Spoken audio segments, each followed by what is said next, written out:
National security committee के एलामिये में साजिश का लफ्ज नहीं, अमरीका ने अड्डे मांगे ना आर्मी चीफ ने मुद्दत मुलाजमत में तोसी। तर्जुमान पाक फौज ने वाज़ेह कर दिया, अमरीका अड्डे मांगता तो जवाब एब्सोल्युटली नॉट होता। दौरे रूस पर पाक फौज की राय भी यही थी, वज़ीर आज़म को मॉस्को जाना चाहिए।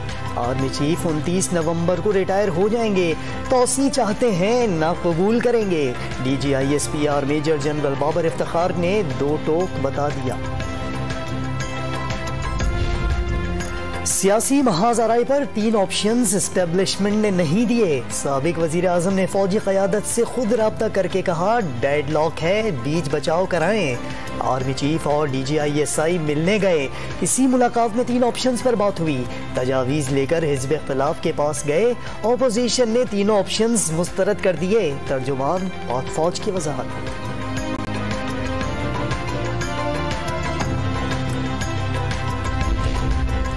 DGISPR ने पॉलिटिकल मुदाखलत की तायीद कर दी। शाह महमूद कुरैशी का दावा वाज़े हो गया, मॉस्को जाने का फैसला सबकी मुशावरत से हुआ था। साबिक वजीर खारजा ने मामले की तहकीकात के लिए जुडिशल कमीशन बनाने का मुतालबा दोहरा दिया। लफ्ज़ साजिश इस्तेमाल नहीं हुआ। नेशनल सिक्योरिटी काउंसिल ने पाकिस्तान की सियासत में बैरूनी मुदाखलत की मजम्मत की थी। तहकीकात होनी चाहिए, मुदाखलत कहाँ से हुई? फवाद चौधरी का मौक़िफ़।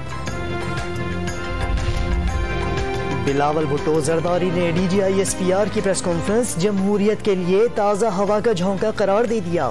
पाकिस्तान के तमाम मसाइल का हल जमहूरियत, जमहूरियत और सिर्फ जमहूरियत करार।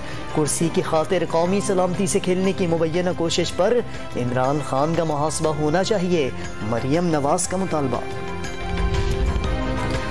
और शुमाली वजीरिस्तान के ज़िला शाम में सिक्योरिटी फोर्सेज और दहशत गर्दों में मुकाबला।